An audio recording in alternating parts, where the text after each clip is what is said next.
वाली आग से खून गर्म करने की आवश्यकता नहीं है। आज तो हमें सूरवीरों की वाणी से, महापुरुषों की वाणी से, उस वाणी के द्वारा, उस ओजस्वी वाणी के द्वारा, उस भावनाओं के द्वारा, जैसे हमारे सनातन धर्म के महापुरुष हुए हैं, जो सूरवीर हुए हैं, जिन्होंने अपने बच्चों को 12 साल की उम्र के छोटे बच्चों को भी दीवार में सुनाकर इस भारत देश की संस्कृति, समाज और सनातन धर्म को जिंदा रखा। ऐसे लोगों की आवश्यकता है। सज्जनों, वीर शिवाजी महाराज जब छोटे थे तो उस समय एक मुसलमान ने एक गाय को काट दिया। क्या कर दिया? गाय को काट दिया। और 10 साल के शिवाजी महाराज उधर से गुजर रहे थे, देखा कि गाय को काट दिया है। शिवाजी महाराज को गुस्सा आया, तुरंत उसकी भुजा काट दी, उस मुसलमान की भुजा काट दी और घर आए और अपनी मां से बात किया कि मां, दादी, ऐसे ऐसे हमारी गौ माता को एक मुसलमान ने काट दिया और मैंने उसका हाथ काट दिया।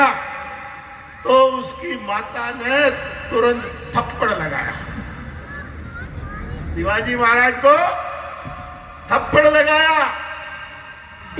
बोले, मां, मैंने तो धर्म की रक्षा के लिए उसका हाथ काटा है, कि हमारी गौ माता के ऊपर हाथ उठाया, इसीलिए मैंने हाथ काटा है। तब मां बोली, बेटा, थप्पड़ इस बात का है, उसका हाथ नहीं, उसका मस्तक काटना चाहिए था तुझे। हाथ ही नहीं, मस्तक ही न रहे ऐसे व्यक्ति के सिर पर जो हमारी गाय को काटता है, सनातन धर्म को हानि पहुंचाता है और धर्मांतरण करता है।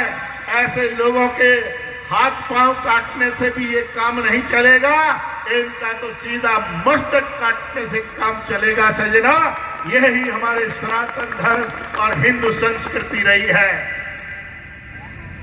ये नहीं हाँ हजूरी करने का हमारे भारत में, हमारे भारतीयों के खून में नहीं है। हमारे भारतीयों के खून में तो जवाब है, और जवाब भी वो है कि हमारी शेरनी जैसी माताएं, जिन्होंने अपने आंचल से दूध पिलाया है, उनके बच्चों पर उनको भरोसा है।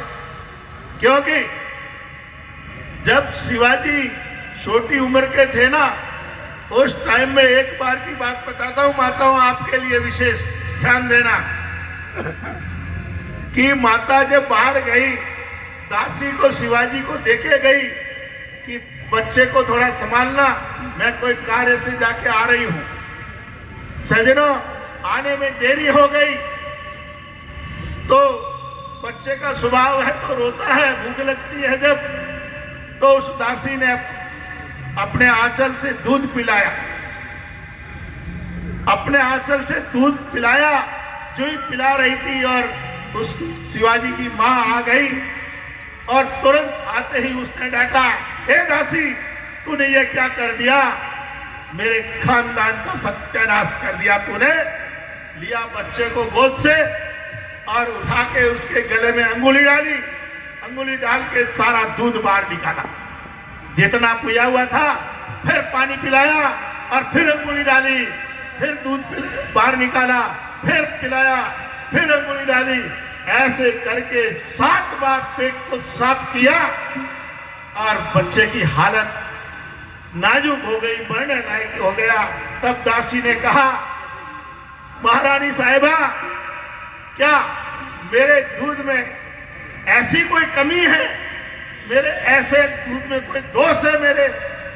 तब कहा शिवाजी की मां ने कि हाँ, तेरे दूध में कोई दोष नहीं, तेरे खानदान में भी नहीं, परंतु तेरे दूध में, तेरे खानदान में गुलामी का एक कलंक है। जो गुलामी ही कर सकता है तेरा दूध पिया हुआ, मेरा दूध पिया हुआ शेर होता है तो शेर जंगल में होता है, उसका कोई तिलक नहीं करता फिर भी वो शेर होता है। तो शेर उसी को कहते हैं, शेर किसी के तिलक किए सिंहासन पर बिठाया हुआ नहीं होता है जंगल का राजा। ऐसे ही भारत के शेर जो होते हैं वो किसी के तिलक की सत्ता के नहीं होते, उनका तिलक तो स्वयं करते हैं वो। तो ऐसे ही हमारा सनातन धर्म, हमारे शूरवीर, ऐसी हमारी क्षत्राणियां माताएं, ऐसी शेरनियां माताएं जो जन्म देती है बच्चों को, वो शेर होते हैं और शेरों की धरती है। हम शेरों की संतान है।